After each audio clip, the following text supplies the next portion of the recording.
Alhamdulillah, salatu wassalamu ala rasulillah sayyidina wa mawala la hawla wa la quwata illa billahil aliyyil azim amma ba'du. Alhamdulillah, segala puji hanyalah milik Allah, masih berikan nikmat pada kita semuanya, nikmat Islam, nikmat iman, dan nikmat ketakwaan. Semoga dengan segala nikmat yang Allah berikan pada kita hari ini menjadikan kita hamba-hamba Allah yang selalu bersyukur atas segala nikmat yang Allah berikan. Ketika syukur itu menunjukkan kata positif gitu ya. Dan Allah mengajarkan di dalam sholat-sholat kita awal dari sholat kita selalu mengatakan syukur-syukur itu dengan mengucapkan Alhamdulillahirabbil alamin. Segala puji hanyalah milikmu ya Allah. Baik, semoga kesyukuran ini Allah berikan kenikmatan tambahan dengan kesyukuran tadi. Lain syakartum la azidannakum. Jika kalian bersyukur, maka Allah akan tambahkan nikmatnya yang lainnya. Salat serta salam kita turunkan pada junjungan kita Nabi besar Muhammad Sallallahu Alaihi Wasallam, Nabi yang semoga berkenan menjadikan kita satu di antara umatnya yang mendapatkan syafaatnya nanti di yaumil akhir. Amin amin ya rabbal alamin. Baik, Bapak Ibu rahimahullah, alhamdulillah hari ini kita ketemu kembali di kajian Sahibi dan melanjutkan kajian kita dari buku kajian Ilmu Magnet Rezeki. Kajian Ilmu Magnet Rezeki, Masya Allah, luar biasa. Bakul kajian Ilmu Magnet Rezeki yang sudah terbukti, Ustaz Nasrullah dengan Coach Ardi Gunawan. Gitu ya. Dan kita hari ini masuk ke tema ketika kita dizolimi. Sebelum kita bahas lebih panjang, kita sapa-sapa dahulu siapa yang telah hadir hari ini. Ada Bismillah Pandaan Jatim hadir, Masya Allah, dari Jawa Timur. Sama Bu, kita satu provinsi. Oke, Langkat Sumatera Utara hadir, Masya Allah hadir dari Timur dan Barat. Pemalang Ikhlas hadir, Masya Allah, luar biasa. Pemalang Ikhlas hadir, dua sekaligus orang Pemalang. Bojonggede Bogor hadir, dekat ini ya. Bojonggede sebelah Citayam. Pemalang Ikhlas, oh Pemalang udah 3 yang hadir. Pekalongan, Pinrang Nyimak hadir, Gresik hadir, Bekasi hadir, Depok hadir, Masya Allah. Satu area kita Ibu, Depok. Guna Bu Zaskia, Sumedang hadir, Bu Evi Medan hadir, Bu Ita Puspita dari masuk. Saya ingin sekali lepas dari petang. Insya Allah Bu. Nanti saya kita jelaskan ya, Insya Allah. Nikmati saja prosesnya. Insya Allah hadir. Jakarta hadir, Madiun hadir. Luar biasa, sudah banyak yang hadir. Sekarang kita sudah hadir bersama kita 80 sahabat kita yang semoga hari ini memberikan kenikmatan tambahan dengan memahami satu di antara ilmu-ilmu Allah Subhanahu wa taala dan menjadikan kita memiliki satu di antara ciri-ciri orang-orang yang ajaib dengan membuka perisai rezeki kita. Dan salah satu wasilahnya semoga adalah kajian hari ini yang akan kita bahas ketika kita dizalimi. Baik rahmatullah. Ketika kita dizalimi dalam kajian ini, Rasulullah membuka dengan kisah di masa sahabat, di masa Rasulullah. Maka yang saya mencoba salah satu di antara kisah ketika Rasul dizalimi. Maka kita akan mengambil sikap sejarah. Sikap sejarah itu apakah kita sikap sejarah mirip dengan sikap sejarahnya Rasulullah atau na'udzubillah kalau misalkan sikap sejarah kita itu mirip dengan orang-orang yang murkai. Misalkan sikap sejarahnya Abu Jahal yang begitu sombong, sikap sejarah mereka yang begitu angkuh, pongah, menolak kebenaran gitu. Atau semoga sikap sejarah kita walaupun kita dalam kondisi yang paling tinggi, paling prima, ekonomi berlebih di mana-mana, tapi tetap tawadu seperti Sayyidina Utsman bin Affan atau kekuasaan seluas-luasnya seperti Sayyidina Umar bin Khattab, penguasaannya yang sangat luar biasa besar saat beliau menjadi seorang khalifah, tetap tawadu. Nah, semoga sikap sejarah kita mengambil sikap sejarah orang-orang yang baik. Baik, kisah ini dimulai dari ketika Rasulullah berdakwah. Rasulullah sudah bertahun-tahun berdakwah di kota Makkah dan sepertinya gitu ya, perkembangan dakwah tidak terlalu signifikan dan bisa dibilang stagnan di antara pergerakan 100 orang gitu saja. Dan mereka ada orang-orang kibar, ada sebagian di antara orang pembesar dan sebagian mayoritas, sebagian besarnya adalah para sikhar. Mereka adalah orang-orang yang secara kasta, bisa jadi bilang kasta kedudukan, itu adalah orang-orang pinggiran, orang-orang yang biasa gitu ya. Tapi memang ada sebagian orang-orang kaya, tidak semuanya berarti orang pinggiran. Baik, sambil terus bertambah dari hadir Malang, Makassar. Lanjutkan kisahnya. Nah, ketika dakwah sudah berjalan sekitar 10 tahunan, sampai nanti puncaknya ada ketika Ibunda Aisyah, Ibunda Khadijah dengan paman beliau, Amanda Abu Thalib, menariknya Ibunda Khadijah ini beliau sebagai pelindung mental Rasulullah. Jadi ketika caci maki di seperti apa itu benar-benar gak nikmat. Walaupun kita sudah tahu kita benar nih, yang caci maki kita adalah orang, misalkan orang yang ODGJ gitu ya, orang dengan gangguan kejiwaan gitu, itu tetap efeknya pasti gak enak. Atau misalkan anak santri, anak kecil yang marah-marah dia gara-gara nggak dibeliin mainan, kita kan tahu clear bahwa ya dia udah dibeliin mainan mungkin bisa jadi, tapi marahnya dia membuat kita gak nyaman, dan itu pasti, itu normal, pasti ada efeknya.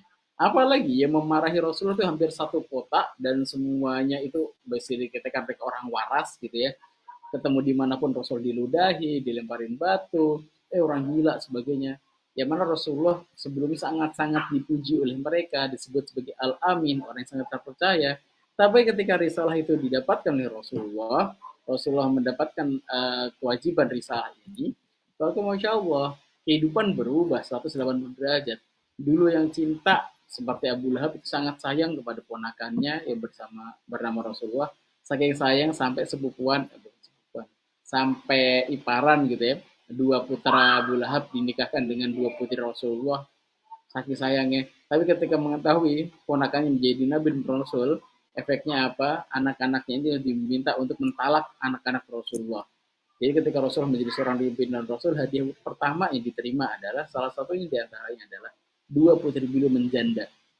Tapi Masya Allah, dua putri ini terkadang dinikahi dengan lelaki yang terbaik dan jauh lebih baik daripada putranya Abu Lahab. Siapa itu? Utsman bin Affan.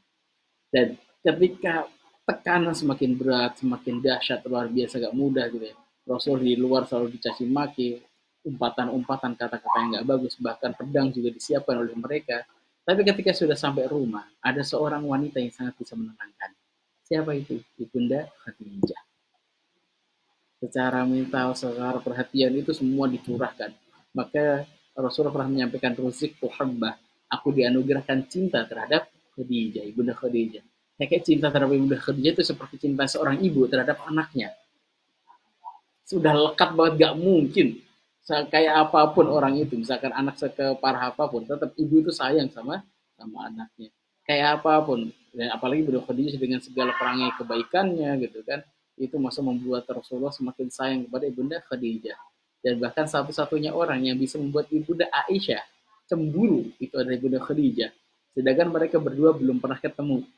Kenapa? Kemana-mana Rasul pakai selendang Ibunda Khadijah. Saking cemburunya. Tapi satu hari ketika perjuangan di puncak perjuangan tahun 9 dan 10 itu, Ibunda Khadijah wafat, meninggal. Tidak berselang lama setelah itu pamanda beliau wafat juga.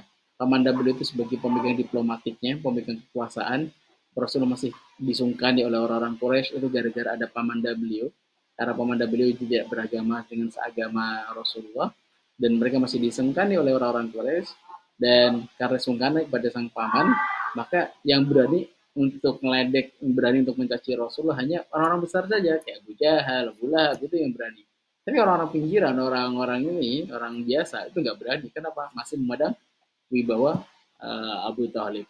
Tapi ketika keduanya meninggal, secara mental gitu, Masya Allah, itu tekanan luar biasa. Secara eksternal, beliau dulunya hanya beberapa orang yang bisa melempari batu beliau, hanya beberapa orang yang berani untuk memukul beliau. Tapi sekarang hampir di jalanan, hampir semua orang berani melakukan hal itu, menyakiti Rasulullah. Setelah meninggalnya dua orang hebat ini. Dan setelah itu maka Rasulullah pun teringat dalam mimpi beliau, beliau mendapatkan pesan bahwa tempat dakwah nanti di mana Islam ini akan berkembang ada tempatnya. Tempatnya sangat sejuk, sangat damai. Tempat itu di sana penuh dengan hijau-hijauan. Saking gelap, saking hijaunya itu mereka agak gelap. Gelapnya pas saking rimbunnya pepohonan. Maka Rasul berpikir, tempat dari kota Mekah yang paling banyak pepohonannya adalah Taif atau Taif. Kalau bahasa orang Jakarta ya puncak. Rata-rata orang Mekah yang mereka berharta itu biasanya memiliki villa, memiliki rumah di Taif. Di situ tempat mereka bisa ngadem, mereka punya perkebunan itu di area Taif. Dan seperti orang Indonesia di Jakarta biasanya punya villa di Bogor gitu, di puncak sebagainya. Maka beliau pun bergerak menuju ke Taif, jaraknya nggak dekat, 75 kilo. Maka beliau berjalan kaki, biar gak diketahui orang lain bahwa beliau ternyata telah berdakwah di tempat lain. Beliau jalan saja berdua dengan anak angkat beliau, Zaid bin Harisah. Jalan aja berdua, sampailah ke Taif. Perjalanan tidak mudah, perjalanan cukup panjang dan jauh, beliau jalan kaki. Sampai di sana pendekatan dengan beberapa orang. Dalam pendekatan itu ternyata mereka tidak sepakat karena pemimpin Taif saat itu ada 3 orang, 3 pemimpin utama, didekati satu persatu. Apa respon mereka? Respon mereka semuanya menolak. Tidak hanya menolak, mereka menggerakkan massa, mereka menggerakkan anak-anak, mereka menggerakkan orang-orang gila. Lempari Muhammad, lempari Muhammad. Maka anak-anak kecil itu dengan begitu bahagianya mereka mengambil batu dan melempari Rasulullah. Zaid bin Harisah yang saat itu ada di sebelah Rasulullah itu, jangan ya Rasulullah, melindungi Rasulullah dengan segenap hatinya, dengan menutupin dengan segenap tubuhnya. Ini kalau misalkan di film itu ada, di dalam film Arisal digambarkan begitu detail bagaimana Rasul dilemparin batu. Ketika dilemparin batu, Rasulullah pun berlari sampai kaki beliau itu berdarah-darah, wajah beliau berdarah-darah, benar-benar tubuh beliau benar-benar ya dilemparin batu, bagaimana orang yang dilempari batu, darah bergucuran di mana-mana. Sampai satu titik beliau menahan darah itu sampai jatuh ke tanah. Khawatir kalau darah ini jatuh ke tanah, Allah akan marah dan murka terhadap orang-orang Taif. Beliau mengkhawatirkan hal itu. Maka beliau lari terus dikejar oleh orang Taif. Mereka masih mengejarnya sampai Rasulullah masuk ke dalam sebuah kebun di antara kebunnya orang-orang Quraisy. Yang tadi saya ceritakan, orang Quraisy itu banyak memiliki lahan di area Taif. Maka beliau masuk ke situ dalam keadaan kelelahan, dilemparin batu, kepanasan, letih luar biasa, dan ditolak oleh mereka dengan begitu penolakan yang sangat-sangat menyakitkan. Beliau istirahat sejenak. Ketika sejenak inilah datang malaikat Jibril bersama seorang malaikat lainnya, malaikat penjaga gunung. Ya Rasulullah, ini gunung telah diangkatkan untukmu. Kalau engkau mengizinkan, maka aku akan timpakan kepada umat-umat yang melemparimu itu dengan batu, aku akan lempari mereka dengan gunung ini. Rasulullah hanya cukup mengatakan, iya silahkan. Maka itu selesai orang-orang Taif. Tapi ternyata jawaban Rasulullah ternyata bukan seperti itu. Ya Allah, ini ashku do'fa quwwati wa qillata hilati. Ya Allah, aku menyampaikan kepadamu, melaporkan kepadamu ya Allah, tentang do'fa quwwati, lemahnya diriku. Wa qillata hilati, dan sedikitnya usahaku. Ya Allah, andai saja ini tidak mencapai tinggi murkamu, asalkan kau tidak marah kepada diriku ya Allah, maka ya Allah, aku nggak apa-apa ya Allah. Ya Allah, gitu kan. Maka belum menyampaikan di dalam doa tadi adalah yang salah saya, mungkin saya ikhtiarnya kurang maksimal. Ya Allah, mungkin saya, gitu kan. Karena saking lemahnya saya, karena kekurangan saya, maka umat ini tidak mau masuk Islam, tidak mau menerima hidayah karena saya yang salah ya Allah. Ternyata jawaban itu ketika Rasulullah mendapatkan mendapatkan power, mendapatkan izin dari Allah, pengen menghancurkan sebuah kaum, bahkan itu gunung sudah diangkatkan, tinggal diblokin saja, selesai itu, rasanya mereka itu pasti akan habis semuanya. Tapi ternyata Rasulullah lebih memilih, aku berharap min sulbi mereka, dari keturunan mereka ada orang-orang yang nanti rukuk dan sujud kepada Allah Subhanahu wa taala. Jadi walaupun semenyakitkan apapun yang ditampakkan oleh orang-orang itu gitu ya, tapi Masya Allah yang dilihat Rasul mungkin bukan orang itunya, tapi dilihat adalah anak turun mereka, bisa jadi nanti adalah orang-orang yang akan mengisahkan dan mentauhidkan Allah. Luar biasa. Jadi ketika Rasul mampu untuk membalas dan diberikan izin oleh Allah SWT spesial untuk membalas, bahkan balasannya secara masif itu, secara massal, tapi ternyata Rasul tidak mengambilnya, dan Rasul memilih untuk memaafkan mereka dan mendoakan kebaikan bagi mereka. Aku berharap di antara mereka akan ada orang yang rukuk dan sujud kepada Allah. Dan benar, nanti ketika Rasulullah meninggal 10 tahun setelah kejadian itu, maaf, belum dakwah lagi sampai 4 tahun 14, berarti kira-kira 14 tahun setelah kejadian itu, Rasulullah pun meninggal. Yang daerah-daerah yang telah menjadi muslim itu sangat luas sekali, jazirah Arab sudah masuk Islam semuanya. Ternyata dengan meninggalnya Rasulullah, di antara mereka ada yang tamak, ingin kembali kepada kekafiran mereka, kejahilian mereka. Kalau enggak, minimal mereka tidak membayar zakat. Maka yang pada dilakukan oleh Sayyidina Abu Bakar As-Siddiq memerangi mereka satu persatu. Dan hampir seluruh jazirah Arab itu yang dulunya masuk Islam, dengan meninggalnya Rasulullah, selesai mereka melepaskan diri satu persatu. Dan nanti akan dikembalikan lagi dengan dakwahnya Sayyidina Abu Bakar As-Siddiq. Tapi menariknya, di antara jazirah-jazirah Arab, negara-negara yang lepas itu, hanya 3 daerah yang masih istiqomah dengan keislaman, dan mereka nggak murtad sama sekali. Satu, namanya Madinah, karena itu posko dakwahnya Rasulullah, keimanan mereka sudah sangat kuat. 2, Mekah, tempat tinggalnya Rasulullah, yang mereka berislamnya juga baru sekitar 2 tahunan, setelah itu tinggal meninggal Rasulullah. Tapi ternyata mereka masih kokoh, ada orang-orang soleh yang menjaga mereka. Dan ketiga yang menarik adalah Taif. yang dulu tempat hampir saja kalau saja itu naudzubillah gitu malaikat itu kepleset gitu, itu kaum Taif itu selesai semuanya. Tapi kan malaikat nggak mungkin salah kan gitu.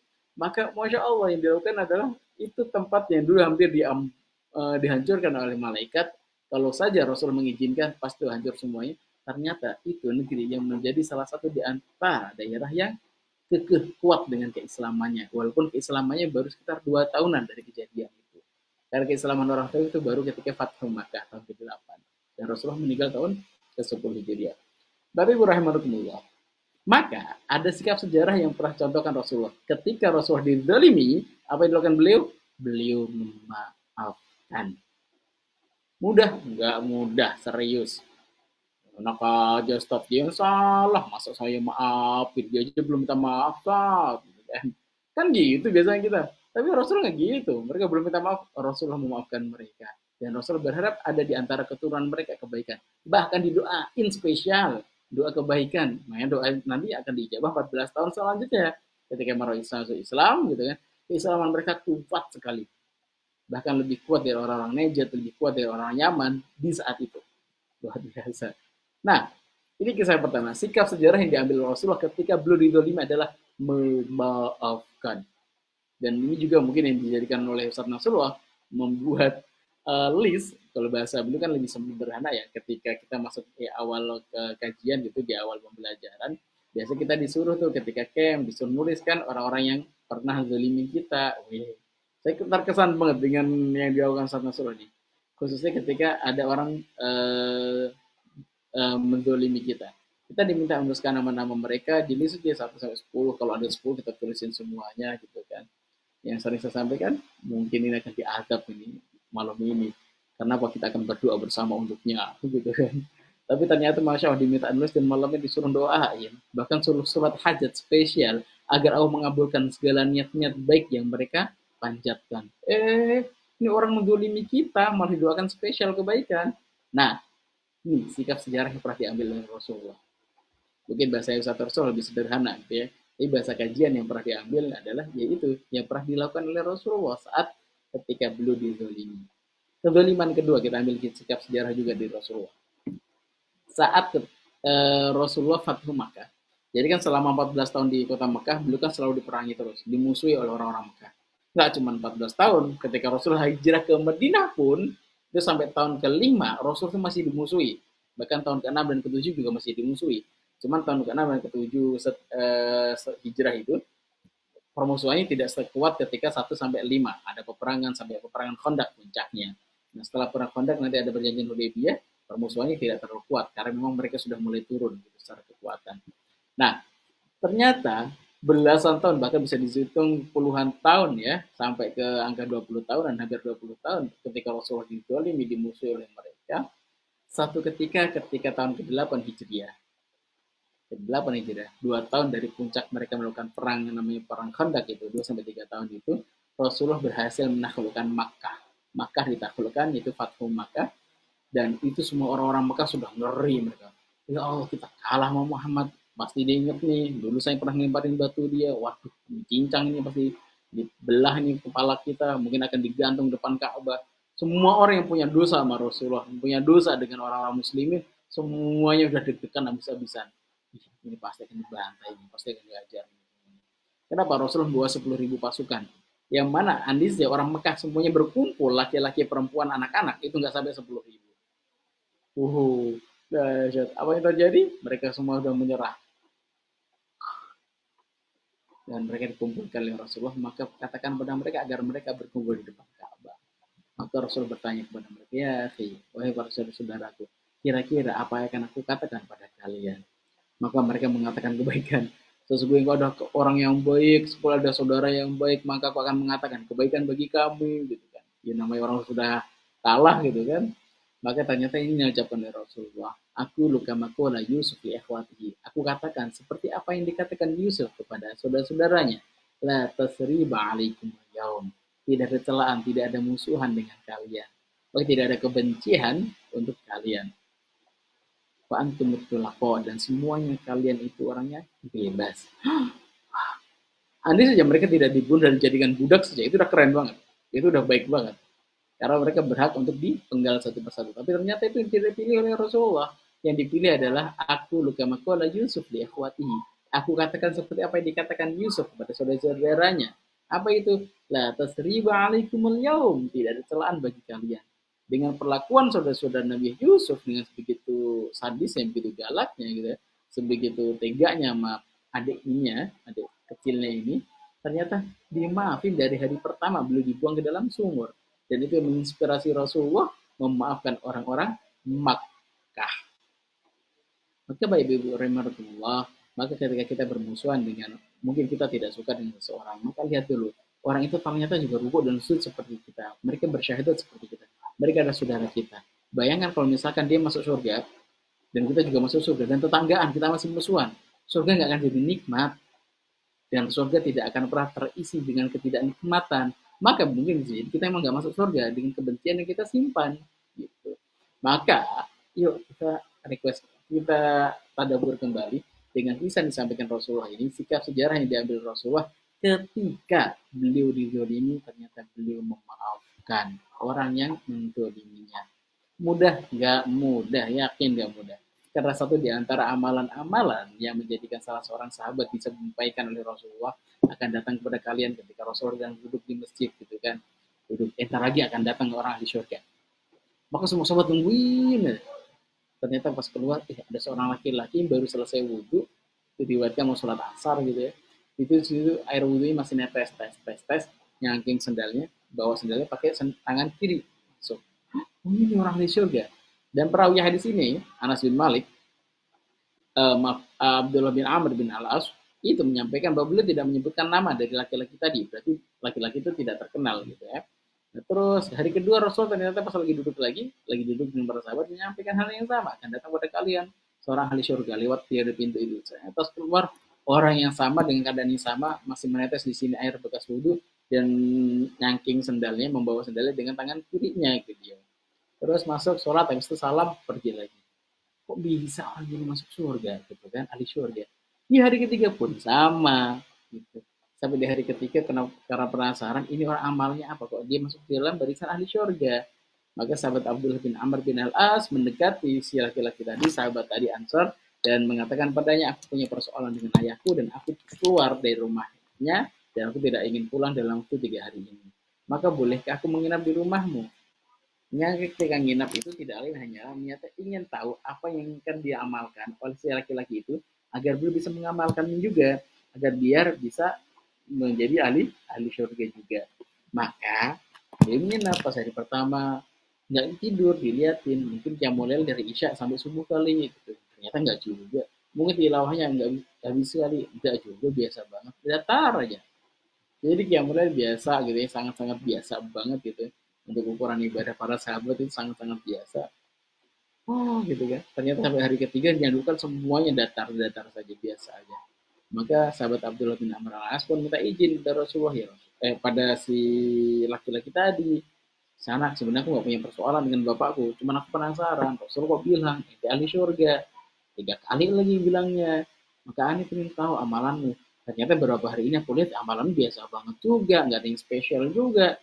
Ya sudah gitu, nyerah deh, nggak dapet nih, sudah. Tuhan, pas pulang dipanggil lagi masih Ansor tadi, orang Ansor tadi, wahai Fulan, sesungguhnya amalanku seperti yang engkau lihat, soalnya ya seperti itu aja, udah nggak ada yang spesial. Cuma hanya satu, aku tidak pernah menyimpan khish, aku tidak pernah menyimpan kebencian, wal hasad, dan hasad, rasa iri terhadap orang lain atas nikmat yang Allah titipkan kepada mereka. Ya sudah, itu saja mungkin amalku. Maka sahabat Abdul bin Amr bin As pun tersenyum, senang gitu. Oh, ini rahasianya. Amalan yang kau bisa amalkan dan kami belum mampu untuk mengamalkannya. Apa itu? Memaafkan orang lain. Maka ketika kita zolimi, kita punya dua pilihan. Pilihan pertama, mendoakan kekurang baikan atau membalasnya. Tapi pilihan yang kedua adalah kita memaafkan mereka. Memaafkan dengan dasar apa? Bisa jadi kita menggunakan pendasar seperti Rasulullah. Kita berharap surga itu yang misinya juga lebih banyak di antara umat-umat Rasulullah. Tidak hanya kita saja, semoga alhamdulillah kalau masuk di dalam surga gitu ya. Bahasanya sebisa mungkin kita memperbanyak orang-orang yang ahli surga, kita maafin mereka. Semoga dengan kemaafan itu Allah tidak murka kepada mereka, dan dengan kemaafan itu Allah semakin sayang pada kita semuanya. Dan ketiga, sebagai penutup, kezaliman itu yang dilakukan orang lain kepada kita itu akan menjadi sebuah musibah, dan real musibah adalah ketika kita salah mensikapinya. Sikapnya gimana? Kita marah-marah, kita nyalakan Allah, ya Allah kenapa yang ditipu saya bukan orang lain, ya Allah kenapa yang copet saya bukan orang lain. Kita kan sedang zolim itu, kecopetan, kita udah investasi bener-bener nih sama teman kita, uangnya dibawa kabur, kita udah nabung dari kecil, terkumpul 1 miliar, ya Allah sengaja gak beli mobil, pengen investasi hidup ketika tua dalam keadaan sehat walafiat, nggak perlu kerja lagi. Ternyata masya Allah berani-beraninya mereka orang dekatnya dari kecil bersama ini kita gitu kan. Kalau kita menyandarkannya hanya pada hilangnya uang, adanya kezaliman, maka yang muncul adalah sakit dan sakit-sakit. Dan terus merasakan kesakitan itu. Musibah tidak ada endingnya. Tapi ketika kita sandarkan semuanya kepada Allah Subhanahu wa taala, nanti yang muncul ada kesyukuran. Maka kita dapat dalam surat Al-Furqan ayat 62, wa huwal ladzi ja'ala al-laila wan nahara khilfatan. Dan Allah lah yang menjadikan lail malam wan nahara dan siang khilfatan secara bergantian. Kadang ada siang, kadang ada malam, kadang ada kalanya kita bahagia gitu kan, terang benderang kehidupan kita enak semuanya. Tapi ada kadang pula kita mendapatkan kegelapan, kita punya persoalan kesehatan, kita punya persoalan dengan orang sekitar, kita punya persoalan dengan pasangan, kita punya persoalan dengan anak kita, gelap semuanya kayak. Ya udah, semuanya itu pergantian yang murni dari Allah Taala.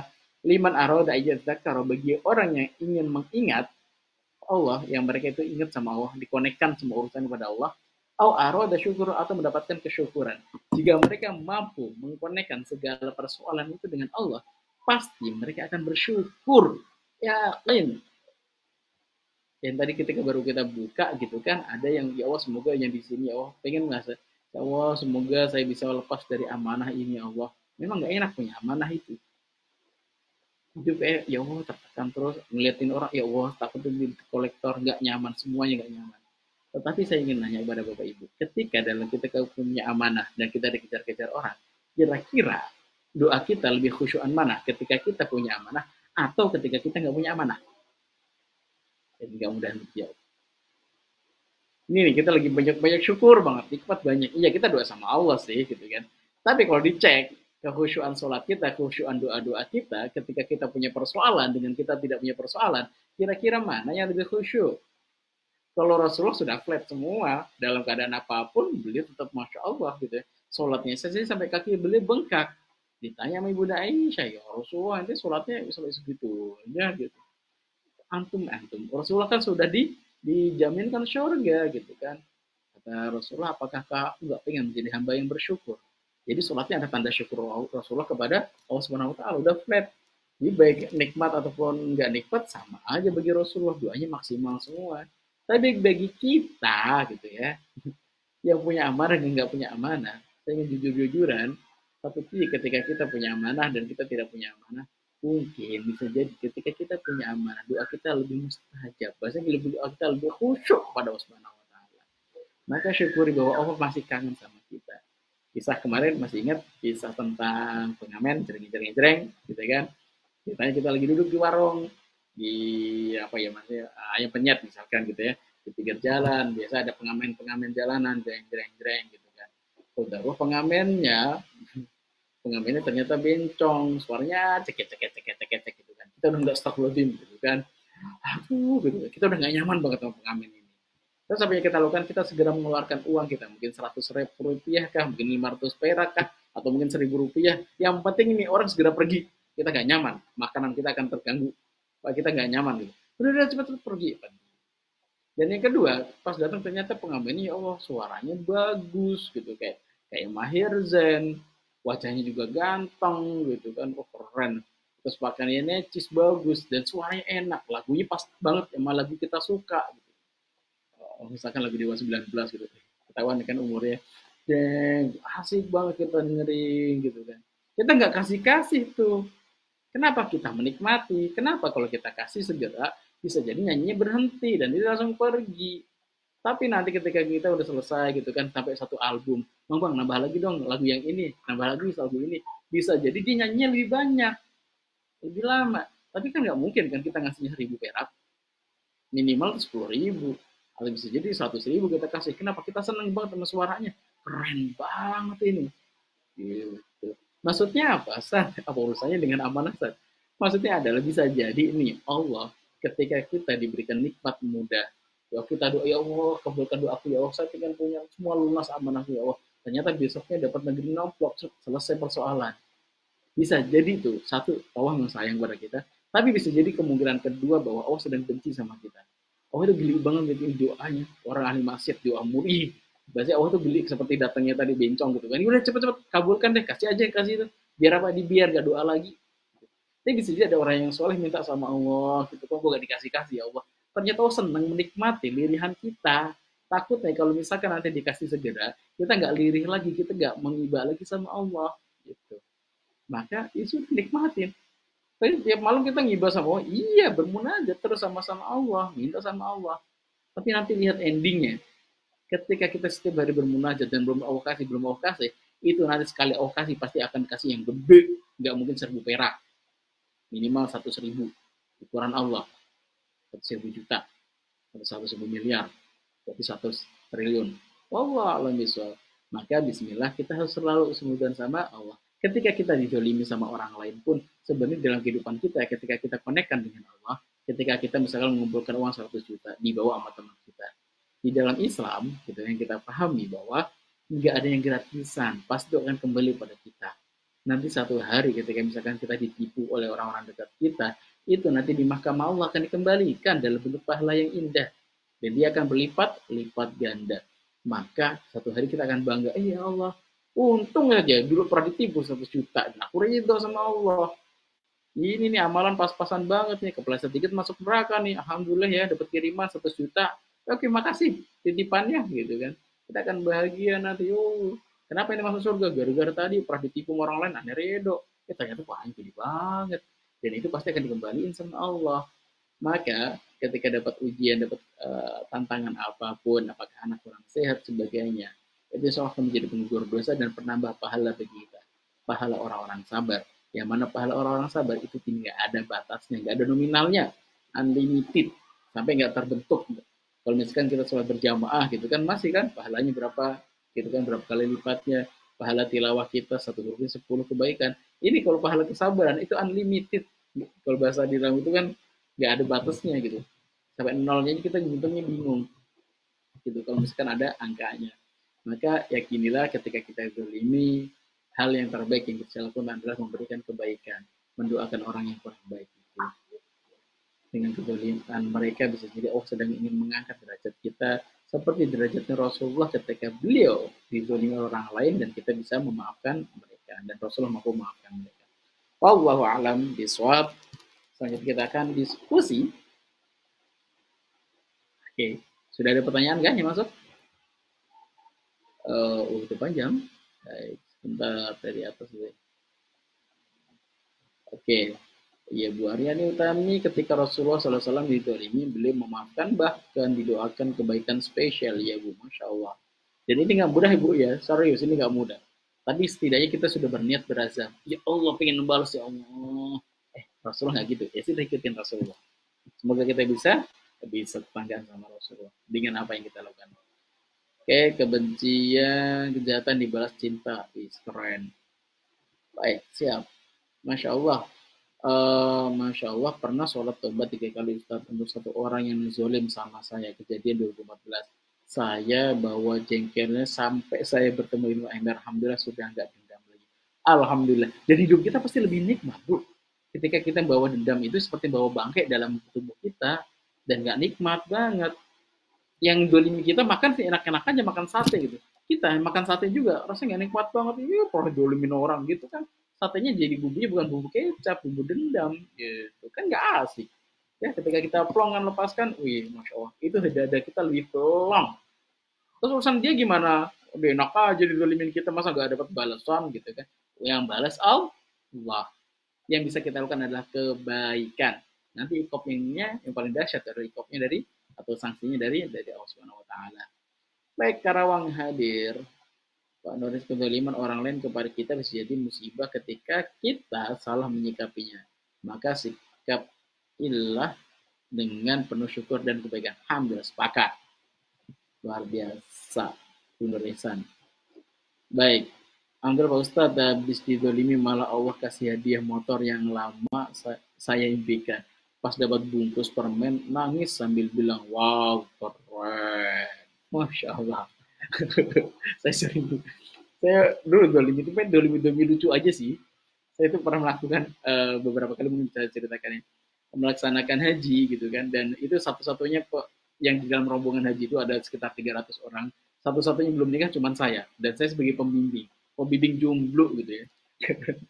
Jadi sepanjang jalan itu, Ustadz mau kemana? Ke masjid sendirian aja, Ustadz. Iyalah, sama siapa lagi gitu kan. Mereka jalan bareng suaminya, bareng istrinya sambil ngedekin. Dalam hati, ya Allah, pertemukan aku dengan jodohku, pertemukan aku dengan jodohku. Berangkat bulan Desember, bulan Februari ada temen yang ngabarin, kamu kenalin nih, kayak pantas main teh. Akhir Februari dipertemukan orang tuanya gitu kan. Itu perkenalan pertama langsung menentukan tanggal. Ini udah bulan depan aja, Maret. Bulan Maret saya ada umroh. Ya sudah, awal April. Ini cepet banget nikah gitu kan. Wah, ini kekuatan dari doa, kedoliman. Kedoliman kecil sih gitu ya. Ketika diledekin, itu kan ngejelek banget tuh gitu. Lalu tanda-tanda. Ya, ini dapat bungkus permen yang keren banget. Maaf, dapat permen yang keren. Bu Anita Burhan, ibunya King Abdul Aziz. Ini kalau nyebut King Abdul Aziz bahagia bu kita bu, keingetan Jeddah, jadi pengen umroh bu. Ya, kita lebih khusyuk ketika sedang ada amanah atau sedang ada persoalan. Iya, ini bacanya adalah tapi jangan sampai kita ya Allah berikan aku amanah yang banyak, aku persoalan yang banyak, nggak boleh minta seperti itu ya. Yang pasti ketika kita dapat musibah, dapat sesuatu yang tidak kita sukai, kita cari hikmah yang terbaik. Bahasanya positif thinkingnya harus dapat. Kayak kemarin misalkan pesantren setengah dari santri terpapar COVID gitu kan. Hikmahnya apa ya gitu kan nyari-nyari. Kalau gak hikmahnya biasanya kalau kita doa ya wah berikan aku kesehatan, itu pasti itu doanya kan gitu. Tapi kalau misalkan sudah kena itu berarti cari hikmahnya, ternyata masya Allah santri jauh lebih dewasa, mau berbagi makanan dengan yang lain, mau membantu yang lainnya. Oh ternyata kedewasaan itu didapatkan ketika musibah datang. Ya udah itu hikmahnya, dan hikmah jauh lebih mahal daripada ujiannya. Iya lebih khusyuk. Ini bagian mengambil hikmah. Oke, Masya Allah, ternyata Allah selalu memberikan saya persoalan karena sholat saya lebih khusyuk ketika mendapatkan suatu permasalahan. Ternyata Allah lebih sayang sama saya. Betul, Ibu. Jangan sampai kita kepedean ketika kita misalkan dimudahkan semuanya, khawatir nanti dalam bab istidroj itu ya. Sebenarnya Allah tuh gedek sama kita, tuh benci sama kita. Ini kalau misalkan digituin gitu kan, ini ngerengek-ngerengeknya, nggak senang denger suaranya gitu. Saya lagi bayangin, oh ya Allah ini mau jadi bencong yang tidak disukai sama Allah gitu kan. Ya udah dikasih aja dia minta dunia kan. Dunia bagi Allah kan remeh-temeh, gak ada apa-apanya. Kenikmatannya senikmat-nikmatnya dunia, gak ada status dari kenikmatan di akhirat gitu. Makanya sudah dikasih nyoh-nyoh aja biar semakin jauh gitu kan. Kenapa? Allah tuh gak sayang sama dia, lagi dibenci itu. Tapi ketika diberikan ujian kurang sehat, ternyata dia khusyuk banget, semakin ingat sama Allah. Maka di situ Allah tahan dulu tuh, pengen kasih sehatnya tahan dulu. Kenapa?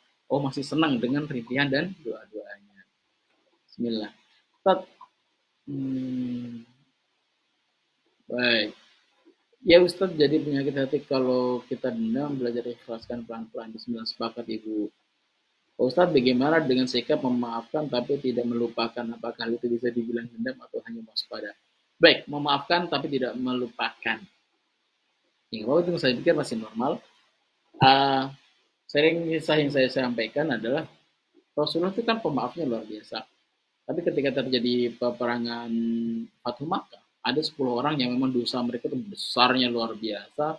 Mereka pembunuh Sayyidina Hamzah, pemakan jantung Sayyidina Hamzah gitu kan. Itu kan sadis luar biasa.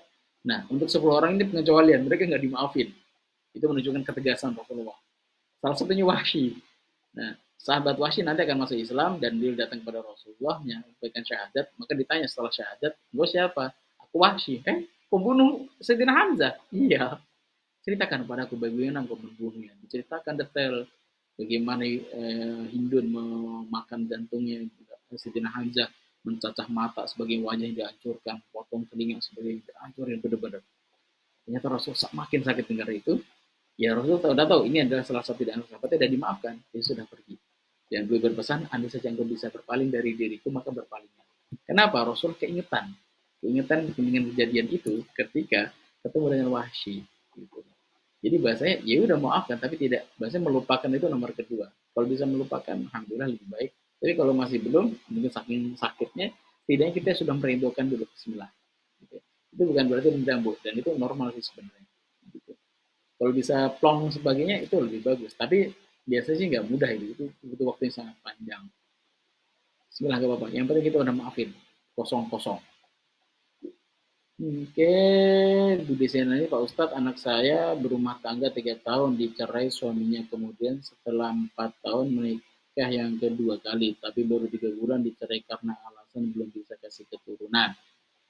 Masya Allah Pak Ustadz, keren betul. Tapi sekarang Alhamdulillah saya dan anak tenang, lapang setelah kenal lenyap. Serah pada Allah, syukur Ustadz kajiannya, maksud banget, luar biasa. Baik, untuk menjadi ahli syurga tidak harus memiliki suami. Maka saya ingin sampaikan ada empat pimpinan ahli syurga. Satu, Ibunda Asia. Dua, Ibunda Maryam. Tiga, Ibunda Khadijah. Keempat, Ibunda Fatimah. Yang tiga dan empat, oke lah ya, ini paling ideal. Buat contoh, paling ideal memang Ibunda Khadijah gitu kan. Tapi kalau pengen seperti Ibunda Khadijah, kita mentauladiknya, kita harus siap-siap. Biasa kita sebagai bapak gitu, wah pengen banget ya punya istri Ibunda Khadijah. Maka bapak harus siap memintalkan diri, memperbaiki diri seperti Rasulullah gitu kan. Dan itu nggak mudah, luar biasa.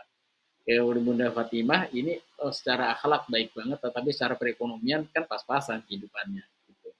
Nah, yang dua ini, yang pertama tadi Ibunda Asia, siapa suaminya? Fir'aun, laknatullah alaih. Bahkan ada tambahan namanya, laknatullah untuknya, wajib untuknya, itu Fir'aun. Kedua, Ibunda Maryam tidak memiliki pasangan gitu. Maka nanti pasangan dipasangkan dengan siapa? Ibunda Maryam dengan Rasulullah, dengan pasangan terbaik yang Allah pilihkan. Luar biasa. Maka bismillah, terserah berikan omongan atau tidak itu kan pilihan dari Allah Subhanahu wa taala. Siapa yang ngasih omongan? Allah. Dan siapa yang belum ngasih omongan juga Allah. Maka sudah ridho saja dengan yang diberikan Allah.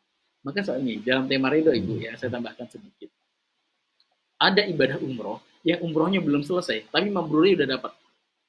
Mana yang lebih penting? Mabrur dalam umroh atau umrohnya dulu. Jadi manasik umroh gitu. Ketika kita sholat kan puncaknya pengennya kan umroh mabrurah kan gitu kan, mendapatkan umroh yang baik, mendapat ruh ridho sama kita. Tapi ada sebuah ibadah umroh yang mana belum selesai umrohnya. Rukun umroh itu kan ada 5 gitu ya. Itu baru rukun kedua. Baru pakaikan, baru niat ihram, ya. Baru ihram doang, baru pertama berarti. Berarti baru niat doang, baru niat ihram, pakaikan ihram, jalan, belum tawaf, belum sa'i gitu ya. Ternyata dicegat sama orang-orang, disampaikan visa nggak keluar. Ketua rombongannya adalah Rasulullah SAW, jamaahnya ada 1.400 orang. Ternyata mereka ditolak, di-reject visanya, mereka harus pulang kembali. Ya sudah, mereka tahalul, copot baju semuanya tahalul. Tapi dalam perjalanan pulang ketika mereka reda, laqad radiyallahu 'anil mu'minin idh yubayyunakum. Sesungguhnya Allah telah ridho terhadap orang-orang yang beriman ketika mereka berbaiat kepadamu. Bahwa kata ridho ini Allah sudah menerima, Allah telah memabrurkan umrah mereka walaupun umrah mereka belum selesai gitu. Bahasanya adalah bisa di, tapi mereka sedih nggak? Sedih banget, nggak bisa tawaf, nggak bisa sa'i atau pulang. Tapi ternyata mendapatkan ayat bahwa turun ayat selanjutnya, Allah telah ridho kepada kita semuanya. Senang luar biasa. Dan itu terjadi dalam perjanjian Hudaybiyah. Maka penting bagi kita, gitu kan, punya suami ataupun punya pasangan, niatnya adalah semakin mencari ridhonya Allah. Gitu. Tapi kalau daruh kok nggak punya omongan, nggak punya pasangan, ya udah yang penting Allah ridho aja. Kita ridho dengan keputusan Allah. Termasuk saya sering dapetin tuh ibu yang lagi umroh gitu kan, baru landing kota Madinah jebret. Ternyata tamu bulanannya datang seminggu juga kan waktu umrohnya, dari awal sampai akhir tuh nggak bisa melaksanakan umroh, nggak bisa masuk Masjid Nabawi, nangis aja di kamar. Ya Allah, nangis aja. Nah, tapi nangisnya ketika dia ridho sama Allah, maka pahala di kamar itu bisa jadi jauh lebih baik daripada pahalanya orang yang duduk di dalam masjid. Poinnya adalah poin keriduan kepada Allah Subhanahu wa taala. Gitu ya. Ustadz kami bekerja di berdua. Dapat jatah masker 1 box isi 50. Seharusnya kita bagi 25 per orang. Ternyata dia memberi kita cuma 15. Saya sih sebenarnya nggak apa-apa. Apakah harus saya tanyakan? Ikhlaskan saja Ustaz. Kayaknya kita berdua. silahkan dikonfirmasi dahulu ke yang temannya ibu gitu ya. Kalau misalkan itu masih membutuhkan, ya dikonfirmasi, itu cuma 15, apakah emang salah hitung sebagainya, biar menjaga kita hati kita lebih plong. Ini babnya fatabayanu dalam tema tabayun, jadi itu ada memang salah hitung saja. Tapi kalau misalkan salah hitung ya sudah, nanti setelah ya udah nggak apa deh, saya ikhlasin. Tapi kalau mau diikhlaskan dari awal, asalkan tidak menggerenjel di hati kita, ya udah kita nggak terlalu menganggap juga itu 10 maskernya, itu sudah ikhlaskan di awal, juga nggak apa-apa. Kita langsung duluan, semoga bisa jadi kalaupun misalnya ngitung ya semoga bermanfaat bagi dia, semoga dia sehat, dapat keberkahan lebih banyak. Intinya doakan kebaikan saja. Tapi kalau misalkan kita nggak bisa saya positif setinggi itu, maka kita boleh konfirmasi biar hati kita lebih plong, biar tidak ada suudon gitu, halam soal. Karena konfirmasi juga penting sebenarnya. Satu contoh, satu ketika Rasulullah jalan pulang dari Baki malam-malam, dari Makbar Baki gitu. Pas jalan ketemu mas sahabat lewat papasan, Rasulullah jalan berdua nih sama istri beliau. Pas jalan kan dia kan nggak ketahuan ini istrinya atau enggak kan gitu kan. Oh jalan bareng wanita. Maka pas jalan gitu sahabat papasan, setelah jalan beberapa langkah Rasulullah manggil lagi, sahabat sini sebentar. Kenapa ya Rasulullah?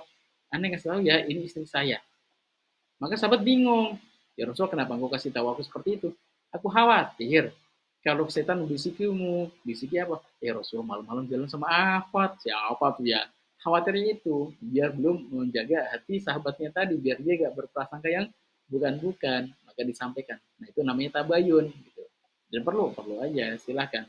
Kalau merasa itu perlu tabayunkan, silahkan tabayun. Tapi kalau misalkan itu bisa diikhlaskan, itu jauh lebih baik. Waalaikumsalam. Baik, ada 4 menit lagi. Masya Allah, setelah beberapa tahun ke belakang, saya pernah dibully sampai saya benci. Alhamdulillah, setelah saya bertemu MR, saya praktekkan rasa benci itu sudah sedikit ada. Dan saya berserah diri pada Allah SWT. Alhamdulillah, sepakat. Pak Adi Susanto, Alhamdulillah bisa hadir. Tetangga Tuban saya, semoga Allah segera mudahkan segala persoalan Bapak Ibu semuanya, Pak Hadi khususnya, dan Bapak Ibu semua yang Allah hari ini uji dengan amanah, maka selama diuji, maka nikmatin dulu ujian itu, ngerengek sebanyak-banyaknya sama Allah, nanti bahasanya itu seperti nyanyian terindah kita kepada Allah SWT, nanti insya Allah akan berikan kebaikan yang jauh lebih besar daripada rengekan-rengekan tadi. Bismillah ya, ridho insya Allah. Ridho kan maafkan, lupakan. Itu ntar RFF, release, forget and forgive. Forgive and forget. RFF, dia sepakat itu. Ibunda Nasya, Bunda Maria, Bunda Khadijah, Bunda Fatimah. Ya Bu, silakan di antara 4 ini Ibu mau ngambil yang mana. Doanya sih sepertinya Ibunda Khadijah pastinya ya. Tapi kalau nggak bisa, ya kita tetap mengambil ibrah sejarah dari Bunda Asia, Ibunda Maryam, dan Ibunda Fatimah. Mabrur Ustaz, ya sepakat. Baik Ustaz, kakak saya punya suami yang nggak kasih nafkah KDRT sehingga anaknya tidak mau tinggal sama bapaknya, sedangkan istrinya bekerja jadi TKW. Suaminya tidak mau anaknya sukses jika tidak mau tinggal sama bapaknya. Apa yang harus dilakukan istri Ustaz? Baik, jika sudah mulai menyakiti terus ketika nyaman kok nggak terlalu nyaman di situ ya. Pertama, dia didoakan dulu spesial buat suaminya. Nanti sampai waktu tertentu, kalau misalkan itu kemudaratan semakin banyak ketika tinggal bersama, ya bisa jadi ada alternatif yang lain, yaitu pisah. Gitu. Karena kalau itu jadi ketika berkumpul menjadi sesuatu yang buruk gitu, nggak baik bahkan untuk anak-anak kita gitu, maka bisa jadi ada solusi yang lain. Tapi pastinya adalah yang lebih paham untuk menentukan pisah ataupun lanjut, yang pasti ada ketika lanjut banyak kebaikan ya, dan kebaikannya pasti lebih banyak karena ketika mendidik anak ada suami dan istri, ada bapak dan ibu, itu seperti sayapnya itu lengkap, sisi kelembutan dari ibu, sisi ketegasan dari bapak, nanti akan menjadikan yang mustaqim lah anaknya lurus. Tapi kalau misalkan kodaruh aja kok dari sisi satu lagi kok memang dia sudah sayap yang satu misalkan sudah sakitan, bahkan dia bernanah, ketika nanah itu tidak segera diamputasi, bahkan bisa jadi merembet ke si anak atau merembet ke kita, maka ya diamputasi. Tapi untuk menentukan amputasi ini ada coba garpu talak lagi dulu, dan Bapak Ibu pasti tahu ini sudah layak untuk diamputasi atau tidak. Jangan-jangan itu cuma jerawat doang. Sampai, oh ini udah penyakitan nih, amputasi. Enggak. Itu cek dulu, apakah benar-benar sudah kira-kira itu akan menjadi sebuah persoalan yang besar atau tidak. Jangan sampai kita gara-gara kudisan kita potong kaki kita. Masih bisa diobatin kok gitu. Tapi kalau benar-benar udah nggak bisa lagi, bertanyalah kepada ahlinya, bertanya kepada dokternya gitu ya. Bertanya kepada orang-orang sekitar yang tahu persoalan itu, orang tua kita, ini perlu dilanjutkan atau tidak. Kalaupun misalkan tidak, nggak mungkin dilanjutkan lagi, ya sudah bismillah gitu. Oh, lebih. Baik, syukur Ustaz, saya dan anak saat ini menyimak. Syukur Ustaz semua khairan budaya sini. Baik, terima kasih teman-teman semuanya. Kita sudah jam 5:14. Sebentar, sudah 1 menit lagi kita harus selesai. Dan Alhamdulillah, semoga apa yang disampaikan menjadi kebaikan bagi kita semuanya. Dan mohon doanya untuk kami semuanya, orang-orang MRC, orang-orang di MR, dan di PKR, misalnya kalau bikin. Semoga Allah memudahkan segala urusan kita dan menjadikan kita orang yang disayang sama Allah dalam keadaan apapun. Kita dimudahkan untuk berlapang dada, dimudahkan untuk memaafkan orang lain, dimudahkan untuk dilembutkan hatinya bagi kita semuanya dan memiliki amanah. Semoga Allah segera angkat amanah itu dan bahasanya kita, ya Allah saya ingin beribadah kepadamu dan selain dari sabar juga ingin dari syukur. Maka kita berharap semoga Allah berikan kesyukuran kepada kita, mensyukuri nggak punya amanah, mensyukuri punya anak-anak yang soleh solehah, mensyukuri memiliki suami yang baik, mensyukuri punya anak yang soleh, mensyukuri punya nikmat rumah yang baik. Bahasa kita belajar dari Sayyidina Utsman bin Affan gitu ya. Dan semoga Allah segera angkat segala persoalan kita, membukakan tugas permen kita dan mengganti dengan permen yang manis. Al-Nabi Solih Al-Fatihah.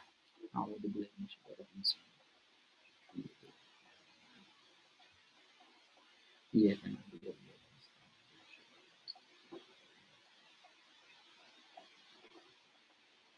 Amin amin ya rabbal alamin. Semoga ketika Allah telah angkat kesusahan itu, ketidakmudahan itu, menjadikan kita hamba-hamba yang selalu bersyukur. Dalam keadaan apapun, bahkan sekarang pun kita bisa bersyukur nikmat mata, nikmat hidung, nikmat mulut, nikmat jantung yang berdenyut. Okay.